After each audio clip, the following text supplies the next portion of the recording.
اعوذ باللہ من الشیطان الرجیم بسم اللہ الرحمن الرحیم۔ اگلی آیت بہت معروف ہے، جمعے کے خطبے کے آخری حصے میں ہم سنتے ہیں، البتہ یہ کہ اگر لوگ جمعے کا خطبہ جاگ کر سن رہے ہوں، اس کی وجہ یہ ہے کہ عربی سمجھ نہیں آ رہی ہوتی تو یہ نیند کا غلبہ زیادہ ہو جاتا ہے اس میں۔ اللہ تعالی ہمیں شوق دے عربی زبان سیکھنے کا بھی۔ یہ وجہ شکر ہے کہ ہمارے یہاں پہ خطبہ وہ 3-4 منٹ کا عربی خطبہ دیتے ہیں، عالم عرب میں تو 25-30 منٹ کا ہوتا ہے، اس سے وہاں لوگوں کو عربی سمجھ آتی ہے۔ اب یہ تو ایک بات میں نے کہہ دی، اصل مقصد کہنے کا کیا تھا۔ اگر ہمارے یہاں 5 منٹ کا 4 منٹ کا عربی خطبہ رہ گیا اور وہاں عالم عرب میں 25-30 منٹ کا ہوتا ہے، تو ہمارے یہاں 20-25-30 منٹ کی تقریر ہوتی ہے اردو میں، اس میں آنا چاہیے بھائی، تاکہ پتہ چلے کیا واعظ و نصیحت ہو رہا ہے۔ اگر وہ خطبہ شارٹ کیا گیا تو اس لیے کہ لوگوں کو عربی نہیں آتی، وہ شارٹ کر دیا گیا تاکہ اس کا تقاضا بھی پورا ہو جائے اور لوگ زیادہ سوئے نہ۔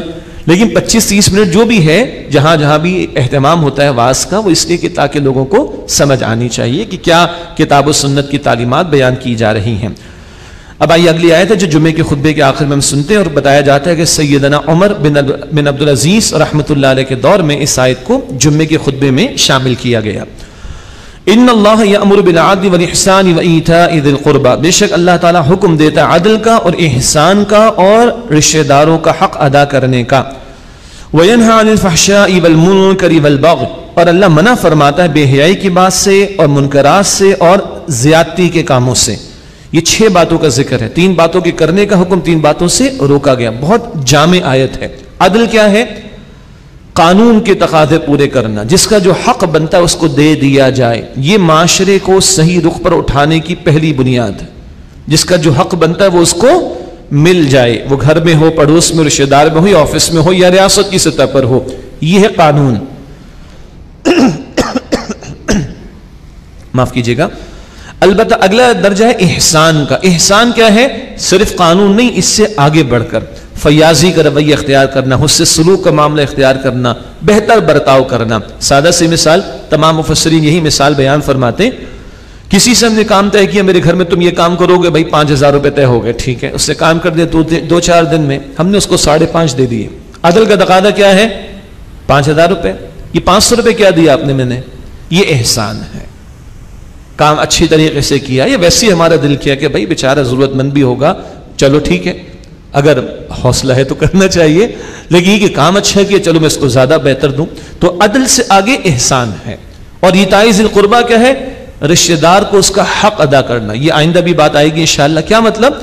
رشتہ دار کی اگر خاص طور پر مالی مدد کر رہے ہو تو یہ احسان نہیں، تمہیں اللہ نے زیادہ دیا، اللہ کا تم پر احسان ہے، اب تم بھلائی کرو۔ اللہ کا تم پر احسان ہے، اب تم بھلائی کرو اور اپنا فرض اور اس کا حق سمجھ کر پہنچاؤ۔ اللہ اکبر۔ یہ بات آگے بھی آئے گی انشاءاللہ سورہ بنی اسرائیل میں۔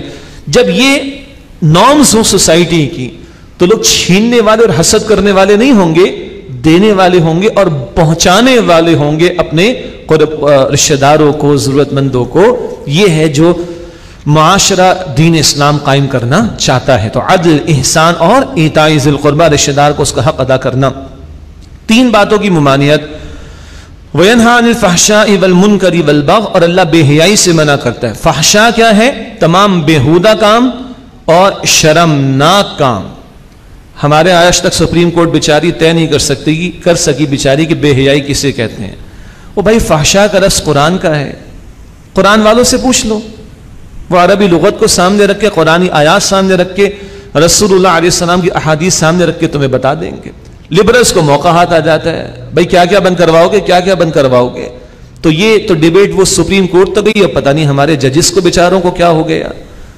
یہ توہین تو میں نہیں کر رہا ان کی، بس گزارش کر رہا ہوں، اللہ کا خوف کرو، تم نے مرنے کے بعد اللہ کو جواب دینا ہے۔ کھلواڑ نہ کرو اللہ کی کتاب کی تعلیم کے ساتھ، کھلواڑ کر رہے ہیں بیٹھ کر۔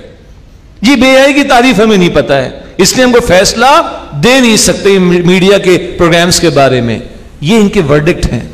خدا کا خوف نہیں کرتے لوگ، ان کو مرنا نہیں، اللہ کو جواب نہیں دینا۔ ہمیں بے حیائی کی تعریف نہیں پتہ ہے۔ میں مذاق نہیں کر رہا ہوں، میرے سامنے اللہ کا کلام موجود ہے، میری بھی موت مرنے کے بعد اللہ کو جواب دینا ہے۔ یہ کامنٹس آتے ہیں ججز کے، جو اخبار میں کاروائیاں بھی چھپتی ہیں اور جو اصحاب علم ہیں ان سے بھی پتہ چلتا ہے۔ یہ حالت ہے۔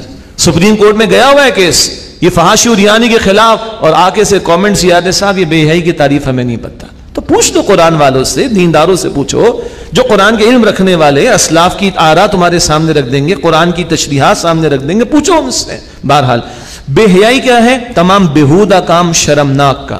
اور اسپیسیفکلی بات کریں، وہ جو اللہ نے فطری جذبہ انسان میں رکھا، جس کی تکمیل کے لیے نکاح کا پاکیزہ بندھن عطا کیا گیا، اس جذبے کو جو ابھارا جاتا ہے یہ سارے کام پھر اس طرف ہی لے کر جاتے ہیں۔ ان کو روکا ہے شریعت نے۔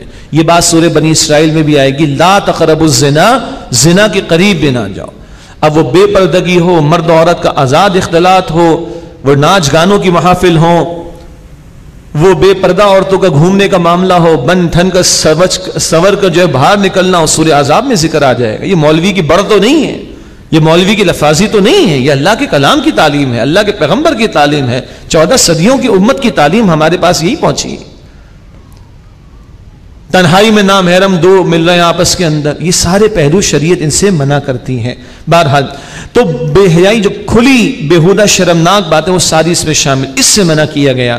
منکر سے منع کیا گیا۔ منکر کیا ہے؟ فطرت بھی اس کو ناپسند کرتی، جھوٹ ہر ایک ناپسند کرتا ہے، خاص طور پر کب؟ جب مجھے کوئی جھوٹ بول کر بے وقوف بناتا تو اس وقت میں پکا یقین کرتا ہوں کہ جھوٹ اچھا ہے، کیا ہے؟ غلط۔ یہ میری فطرت کی پکار ہے۔ تو جھوٹ ہو گیا، خیانت ہو گئی، دغا بازی ہو گئی، دھوکہ ہو گیا، مال ہڑپ کر جانا کسی کا، زمین ہتھیا لینا، یہ منکرات ہیں۔ فطرت بھی اس کو ناگوار دیکھتی ہے، ناپسند کرتی ہے، شریعت بھی منع کرتی ہے، نہیں عن المنکر، ذہن میں رکھیے گا۔ اور بغی کیا ہے؟ زیادتی، حق تلفی کرنا دوسروں کی، حق مار جانا دوسروں کا، جس کا جو ڈیو شیئر بنتا ہے، رائٹ بنتا ہے، وہ نہ دینا، حق تلفی، یہ ہے زیادتی۔ یہ بڑی جامع 6 باتیں ہمارے سامنے آ رہی، 3 ڈوز ہیں، 3 ڈونٹس سے، 3 کرنے کے کام، 3 نہ کرنے کے کام۔ یعظکم لعلکم تذکرون، اللہ تمہیں نصیحت فرماتا ہے تاکہ تم دھیان دو۔